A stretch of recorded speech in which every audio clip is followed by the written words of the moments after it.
Live in just a moment. All right, Hey perfect. guys, well, happy Tuesday and happy New Year. Is it too late to say happy New Year? Maybe. So I am so happy to have Danaus Chang with us today from awning.com. Danaus, thank you so much for joining us. Thank you. Super excited. Well, we're excited to have you here. So when we have anyone on the show, I really love to just start at the very beginning and ask how you got into real estate investing, because most of us have some, pretty scary stories about, first starting out and all the mistakes we made and all the money we lost, or whatever. Um, and then, the journey along the way is always a fascinating story to hear. So let's jump right in, and audience members, as you guys join us, fire questions at us. It's a live broadcast. It's raw. It's uncensored. So don't be shy to fire questions at us. On that note, Danis, yeah, tell us about your first investment property and how you got into real estate investing. Yeah, so let's go back to my heritage and my background. I'm actually talking to you from Dallas, Fort Worth. I Okay. moved here during COVID because this is where we actually grew up and this is where my family's based.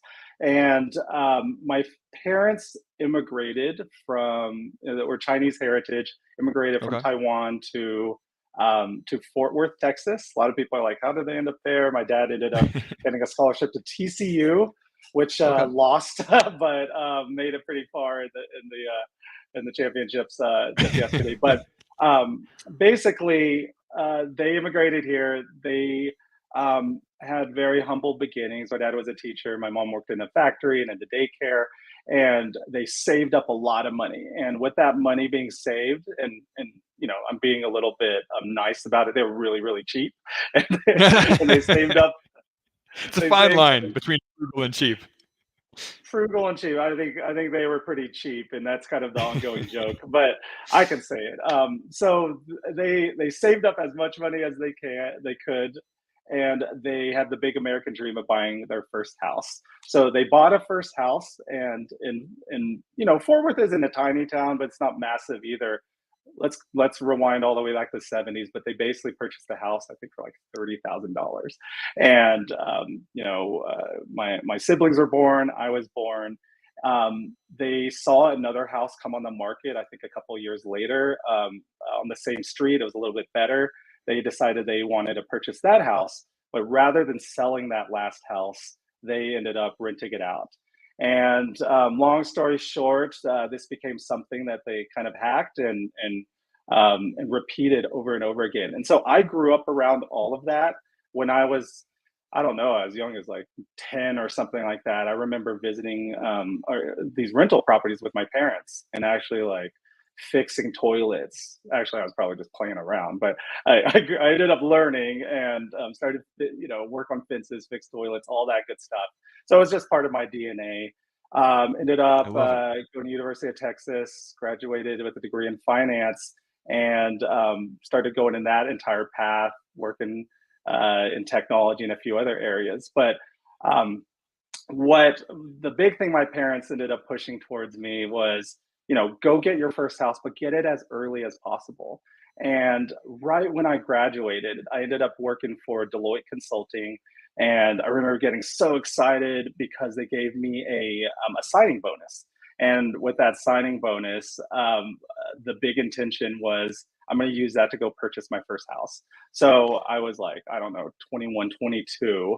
I'm all looking for a great house in Austin, and that's where I went to school, and that's where I started working.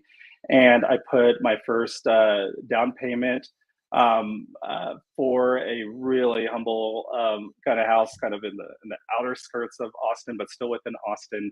And I realized, oh, that's not enough money for a down payment. I had to go get, my parents to help out a little bit on that side. But I purchased a 4 bedroom, 2.5 bath house in Austin. And I don't know if everyone listening has heard the term house hack, but basically there's lots of different ways to hack a house. But what I ended up doing was, in this case, I purchased the house and then I recruited 3 of my best friends to go be my roommates. And we were trying to figure I've out done what's that something that's myself. really I fair love for it. them. Yeah, you've done that, right? Trying to figure out what would be, really fair for them, but fun for me and beneficial to me. And basically, I took all my payments, the mortgage, the escrow, taxes, those types of details, and divided amongst three people. And that's how I came up with the rent. So they basically paid my mortgage and my taxes, but I put down the down payment and such. And that's how I got into owning my first property that I It's a great lived way in to get and into the rented game. out. I love it. Yeah, absolutely. So from there, how did you scale up your real estate portfolio? What changed for you? Because I mean, obviously there's a speed limit on how many properties you can house hack, right? So that's something you can do, for a couple properties, but you can't build a big real estate portfolio by house hacking. So how did you scale, and how did your strategy change over time? So I was living in Austin. I'd lived there for a few years, living in this house that was, kind of like this frat house of people.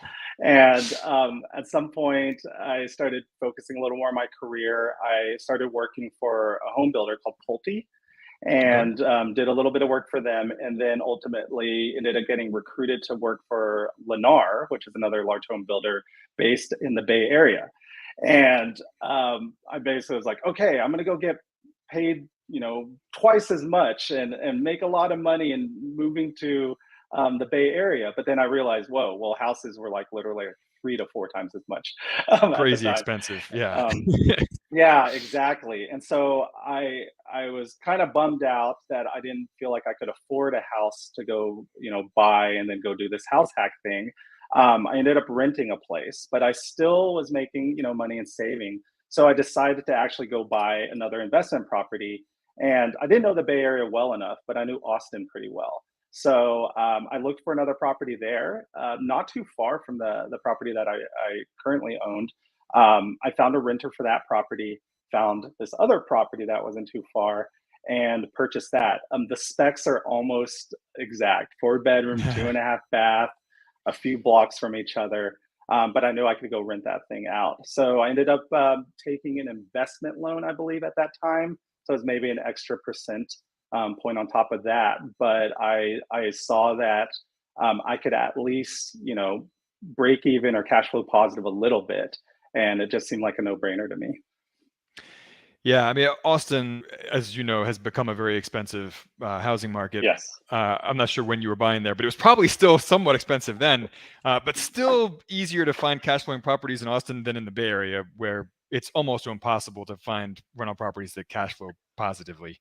Talk about a brutal Yeah, market. and I'll date myself a little bit here. I was buying kind of in the mid 2000s or Okay, so. so a little So more affordable. uh, yeah, yeah, definitely a little more affordable. Um, and I'm happy to talk a little bit more about sort of that journey. But I would say, buying that second property as a pure investment property, that's what actually sealed it to say, you know what, I am a real estate investor versus this accidental, landlord or Right. accidental real estate investor. And just kind of thinking about the fact that I wanted to build a portfolio similar to my parents, but also at the same time, I couldn't afford to buy in one area, but I still wanted to own something. Um, just made me feel a little bit better. But as a whole, buying an investment property with intention, that's when I started really feeling like I was a real estate investor. So from there, did you continue buying properties in Austin? How did you grow your portfolio, and how big did you eventually grow your portfolio to? Yeah, so I'm close to about 20 total units all in. My parents, they're older, moved back to Fort Worth to be a little bit closer with them. They've kind of grown their count to around 30 or over. So we're That's kind of great. working together with our own little family portfolio. But Love um, it. yeah, so yeah, thanks. I think the question about how did I start to move into some of these other properties. After I bought that second property, actually, let's go back to some interesting times, and I think it's really interesting for people to understand, this market that's correcting right now, and then looking back and saying, when's the last time that happened? And the investors out there have probably heard about 2007 to 2008, then 2009, which was this kind of like crazy, wild real estate curve. It's a tough time to Tech live was through as a involved in real that estate too. investor. Oh yeah, it I was got crazy. pretty But badly burned. okay, so check out this story. Basically, um, a lot of the downturn was really because back in 2009 and into 2008, a lot of that really happened because people were overextended. Anyone could get a loan. You just kind of sign up. And one of my buddies was just signing up for credit cards, and this was kind of the early days of trying to get miles and points. But Yeah, travel hacking. I got yeah, so I was like, okay, what is this cool thing? I've always been super interested in and stuff like that. And I signed up for a credit card. I had some decent credit at the time, or I was building credit, and I ended up getting this offer that was just super weird. It basically was something like a balance transfer for up to $35,000, and the rate was something like 1%. And you always read the fine print, and you're like, okay, 1% for a year. This was 1% for life. What? And I was like, what? And I showed it to my buddy. He's like, dude, I got one. I did something like this. And it actually had a check in there. And so you write the check and you can write it to yourself. And I was like, let me just see what's up with this. And I did it, and cash was in there, and it was at 1%. You had to pay it on time. You had to set up auto payments, or it'll jack up to whatever, 14% or whatever it was. But I basically had like 35,000 of extra cash at Wow. 1%. So I've never heard I of said, no limit on that introductory oh, APR period for a it credit was card. that's how wild times were back in the days. I think they were hoping I just missed a payment or something like that. But Right. um, I didn't add anything else to the credit card. I just did the auto pay, and so I got 35,000. I added a little bit to it, and I wanted to do some more shopping. I still was like had this thesis about Austin. Not to where Austin is right now, or but I always felt like it's got strong student population. It's a cool hip city. It wasn't super expensive. It could cash flow, and so I started looking for properties. I ended up finding this 4 unit property, and then that's how things started kind of getting a little bit better in terms of getting deeper. And I found this 4 unit property, and it was like completely underpriced, and it was a few hundred thousand. Kind of did the math on that. This cash flowed really well. I didn't know even the term cap rate at all, but I think like looking at it, looking back, I think the math, I think it was like a 9 cap or something like that in Austin. That's great. And I ended up making an offer and purchasing that property. I was remote. It, I can get into some details about the horror stories behind it, but it ended up being like a net positive out of the whole thing. I moved really quickly, purchased that property, ended up going through a few different managers, but got some tenants in place, and I still own that property today. The equity has quadrupled, I think, or so, and I look back, and it basically was like equivalent to zero down. Um, type of With that investment. 35,000 that you got through the credit card at the Yeah, 1% yeah, for life yeah, interest rate. I yeah, love it. exactly. I love it. Yeah, no, I love hearing those sorts of stories where people got creative with their down payments. And in fact, on our blog, some of the best performing articles that we have are about how to get creative with down payments for rental properties and investment properties in general. So I always love that stuff. You mentioned that property did come with a few horror stories. I'd love to hear a few just brief examples of how things went wrong for you, horror stories, painful lessons that you've learned, because I have found, both personally and from listening to other investors, that it's the things that go wrong that teach you the best lessons in life, not the things that go right. So, I always like to hear people's horror stories about what went wrong and what they learned from that, and what other investors can learn, hopefully the easy way, by listening to your stories about that. Yeah. So I grew up in a cheap to frugal type of environment, and bless my parents. They worked their butts off to help support the family, and with very little support of their own. And they did what they had to do. But some of those values they were passed on to me, and I have them today. But I will say, when I think about that property and maybe even some of the other properties that I invested in, um, I was more cheap than I was frugal. And so the way I kind of think about cheap is, what's the analogy that people use? Penny wise, pound foolish. Yeah. I was that in certain circumstances. And I think I just wanted this like fun story that I didn't actually invest very much. I almost got like a free property, out of nowhere, and I carried that on. So I said the property was underpriced. It was underpriced for a reason.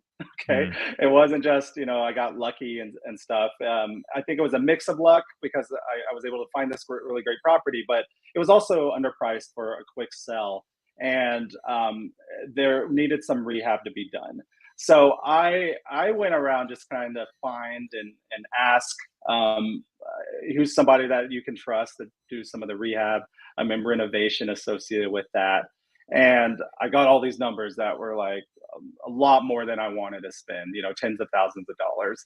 And, I was just like, all right, I just want somebody to do this a lot cheaper. What can we do? Because I bet you we can get it sprinted up pretty fast. So, somebody introduced me to somebody, and he was kind of this fast talker, but he gave some examples, and I was like, oh man, you're literally half the price. So I moved forward with him. The guy that introduced me to him, he was like, oh, I haven't really used him, but I just heard about him, and I heard he's like cheap. So I'm like, okay, all the awesome. red flags. Yeah. All the red flags, but I'm just like, it's not even dollar signs, it's like negative dollar signs in my eyes, where I'm like, okay, this is going to save me Saving some money. signs. Yeah. Totally, exactly. And I moved forward with him. He fixed the property. I think he like sent me a couple of pictures, and I'm just like, okay, I don't live in Austin. I This looks good. I was like, I need to find a renter. And this was, it wasn't as easy to just go kick off and go find renters remotely. So I asked for some recommendations about property managers, and I mentioned that over to this handyman, this renovation. I call him a handyman now, but he basically said, "You know what? I have experience managing a few properties. I'll be happy to manage your property as well." I'm like, "Oh, what's the rate?" And he goes, "I don't care, whatever you want, just a few $100. It'll be easy." And I thought this would be awesome. I was like, "This guy can fix this stuff. He can manage this stuff." And out of nowhere, I got some rents in place. He found some tenants, and I started getting some checks that sent to me directly. And about 3 months in, I didn't get any payments, and I called him. And he's like, "Oh yeah, they're having some trouble and this and that." And long story short, on this one, he basically ended up just like going MIA, not ever sending me any of the money, Yeah. and that's not just one part of it. That's only one part of it. I had to go get managers, and so I found a proper property manager. They went in and did an assessment, and then they said, "Hey, you've got tons of repairs that you need to do, and Mhm. every single person is complaining." And I'm like, "Oh my gosh." And they're like, "Yeah, he used the cheapest materials, all sorts of stuff." So at the end of the day, I actually ended up having to spend more than I would have if Right, I to had redo actually all the gone work. to redo all the work. So I've learned I am still value oriented. I get multiple quotes. I leverage my own network. I'm a little scrappy. I'll even like fix things if I'm in the location myself, Oh, good for you. just because it's kind of fun. Yeah, I used to do more of that when I had more time before my child being born. But basically, I like to save as much money as I can, but that was the extreme that I completely learned my lesson on. So there's a balance, I'd say. Yeah, I've totally been there myself. I've made those exact same mistakes. I've brought in cheap handymen to do repairs that were way out of their league, and I've done all that stuff. And I've brought in bad property managers. So the whole time you were telling the story, I was like, oh man, I I know exactly where this is going because I've been there myself. So yeah, word to the Firsthand. wise out there. Hire good people, and you can find good value, but you need to verify the value, right? I mean, you need to actually go and look at the work that they've done, and get valid referrals from people that you trust, and all that stuff. There's I know. definitely no. I actually own a property, a few units in San Francisco, Oh, and do you really? through a referral, it's actually my co-founder at Awning, and we'll talk a little bit about Awning. But my co-founder used him, and he's amazing, and he's like good, well priced, trustworthy. But it took lots and lots of time, Oh and yeah. then honestly, I think I got lucky that I knew somebody who had used them and then passed them on to me. Yeah. Well, let's switch gears here for a second and talk about awning.com. So I love that you guys are looking to disrupt the real estate investing industry to an extent here. And so tell us exactly what Awning does and how you help real estate investors. Yeah, great. So, myself, my friends, my colleagues, my family, one of the biggest challenges we've had is investing in real estate. I wish it was just as easy as like buying a stock or something like that, Yeah. or even just like halfway as easy. It's so challenging finding the resources, finding where to buy it. All the stuff that I went through and what my family went through. So we wanted to find an easier way. To kick things off, what we decided to do is look at all the data that's out there and see how can we use data and technology to go make that process a lot easier. And we found out the best way to be able to do that is to get access to data, and the best way to get access to data is to be your own brokerage. And so we started off as our own brokerage in California. We've since expanded to 6 other states. So we're in 7 states right now. We essentially have evolved into a Redfin for real estate investors Okay. with the expectation to transition to more of a Zillow for real estate investors. And so, kind of the key difference is we are a brokerage right now, and we help individuals find properties, make transactions, and essentially negotiate those properties. And then from there, we can actually help them manage the properties. So there's a few caveats in between. We use data and technology the way Redfin and Zillow does right now to help price some of those properties. But also, when you think about it, going to Zillow, they got their Zestimate, they got some other details. And that's cool. I think a lot of real estate investors still use them, but there's a couple of key things that are missing from that. It's what's the potential expected appreciation, what's expected rent, and then also some of the things you're looking for, long-term rentals.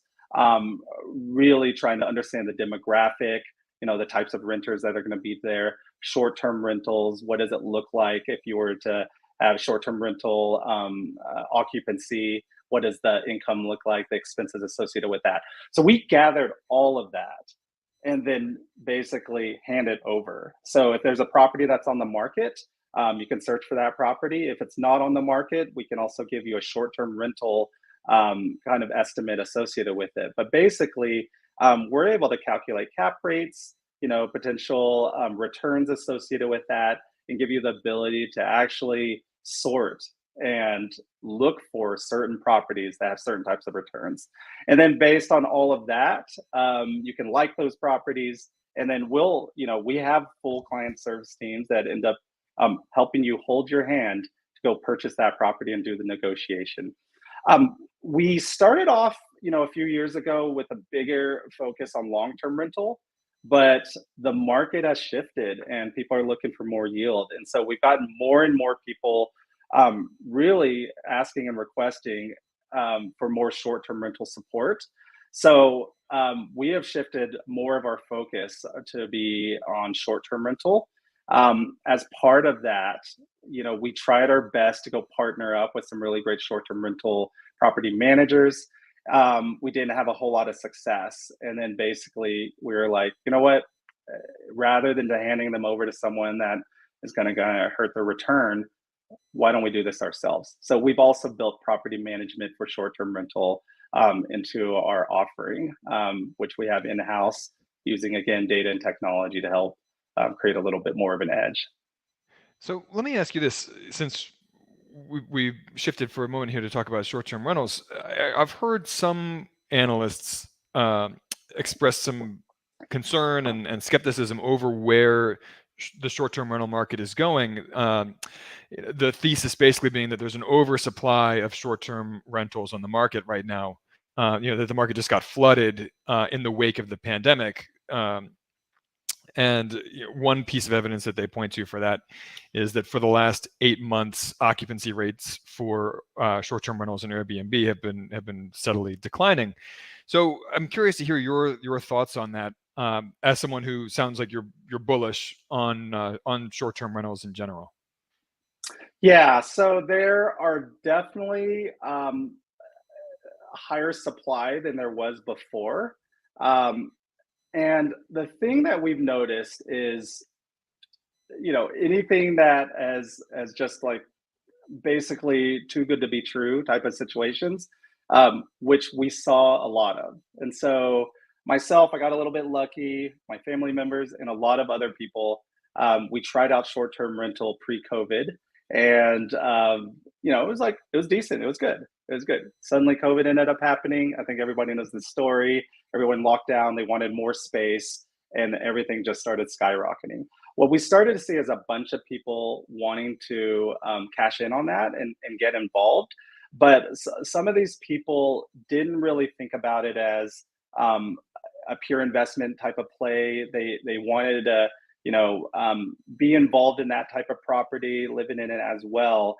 And what we have a lot are some self managers that um, kind of just got into the entire game, more for a hobby or more for a little bit. I don't know. I'm not going to use the term greedy, but just kind of looking for a faster buck and such. And it's attracted a variety of different types of folks. And what it has led to, what we've seen in the press, is just a lot of people creating some really bad guest experiences just because they didn't have Mm-hmm. the full experience associated with that, mixed with some saturation in certain areas. What we started Right. finding out, if you start to pull that apart, the opportunity is still amazing. It's still really big. It hasn't been institutionalized, and that's a good thing, because basically there's a lot of opportunity. We're not saying we're going to try to institutionalize it, but what we're saying is there's a lot of opportunity to formalize things and create better And processes professionalize. Yeah. and professionalize. And I think that's actually the better term. And that's where we've seen our us at Awning pilot this out, work with a few different folks, identify areas that aren't completely saturated, and professionalize the entire guest experience. Use data and technology to price this right. If it's not turning fast enough, let's dynamically start to reduce the price to get people in regardless. And so, at the end of the day, I think that there is still a massive amount of opportunity, but you're going to have to pick, the right areas, and then also expect to invest a little bit more in the guest experience, invest more in better furniture, things like that, those types of details that are going to cost more. And if somebody's going in to go make a quick buck, they're often going to fall into the trap that I fell into. And then it starts to create this kind of like, not so great guest experience. Your revenue starts to go down, more people are involved, those types of things. Bad reviews. Yeah, one of the things that I have seen in that space is that people love the idea of buying a a second home, like a vacation home, and they think that they're going to pay for it by just renting it out on an Airbnb when they're not using it. And they have another thing coming, right? I mean, I mean, like they don't, they're not approaching like a business. They are not analyzing the cash flow accurately beforehand.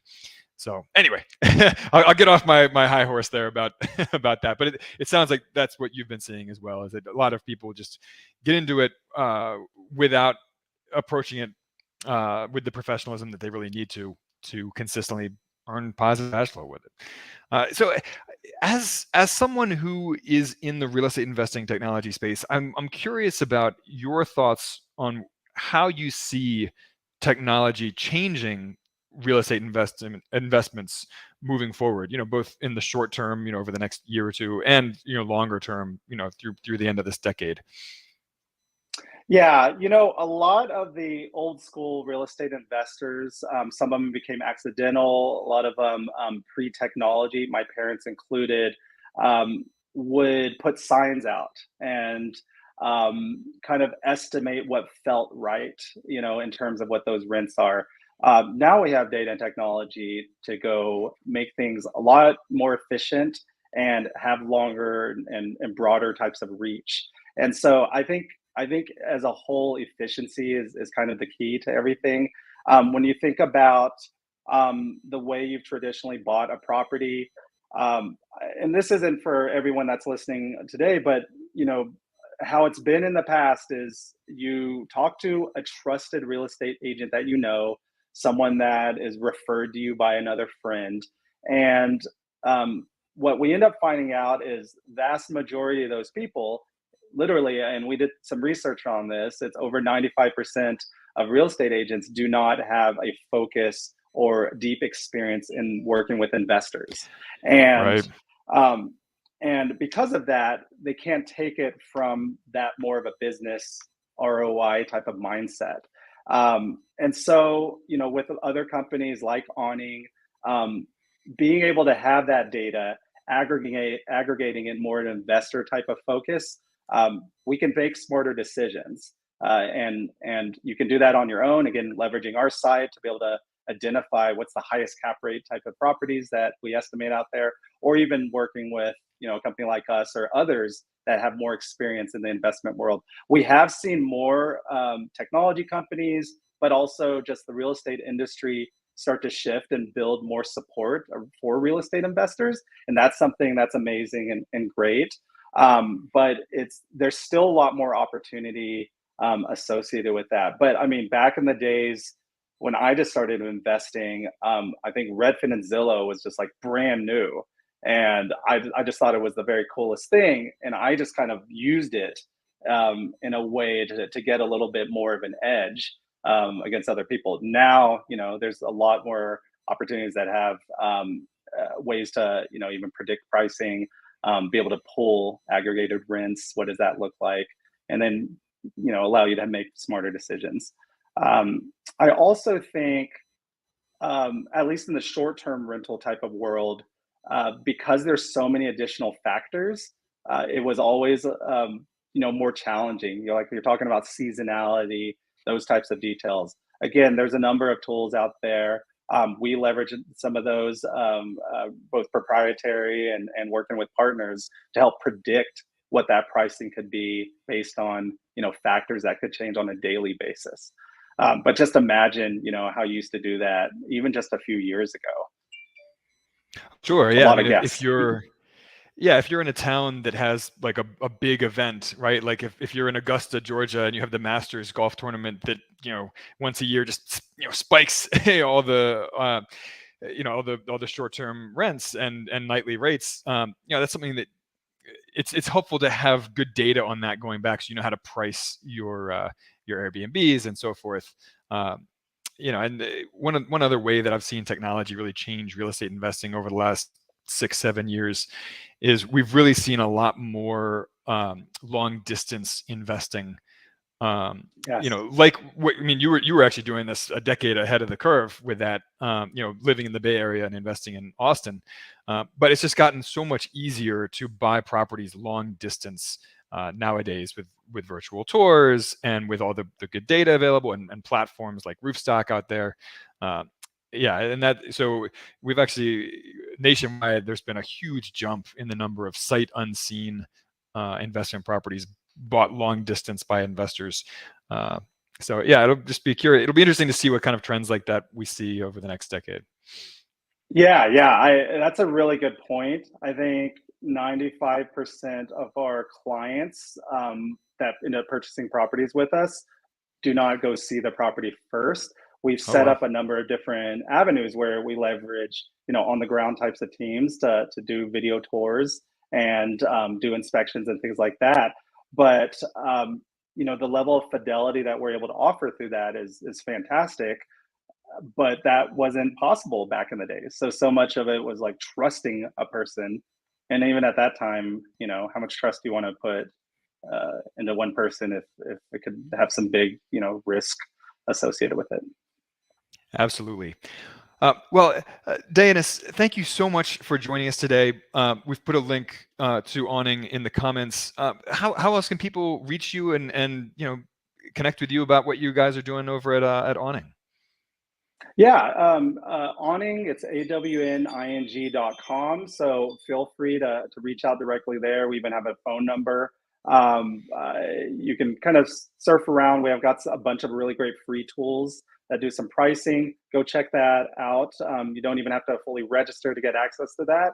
But yeah, there's a number of links within there where you can set up a phone call and speak to a live person to help support things. Imagine that being able to speak with a live human being in today's world. I love it. Well, Danaus, thank you again, and we look forward to staying in touch with you. Audience members, stay in touch with us. Let us know what you want to hear about, and we will catch you guys on the flip side. Thanks so much. Appreciate it, Brian.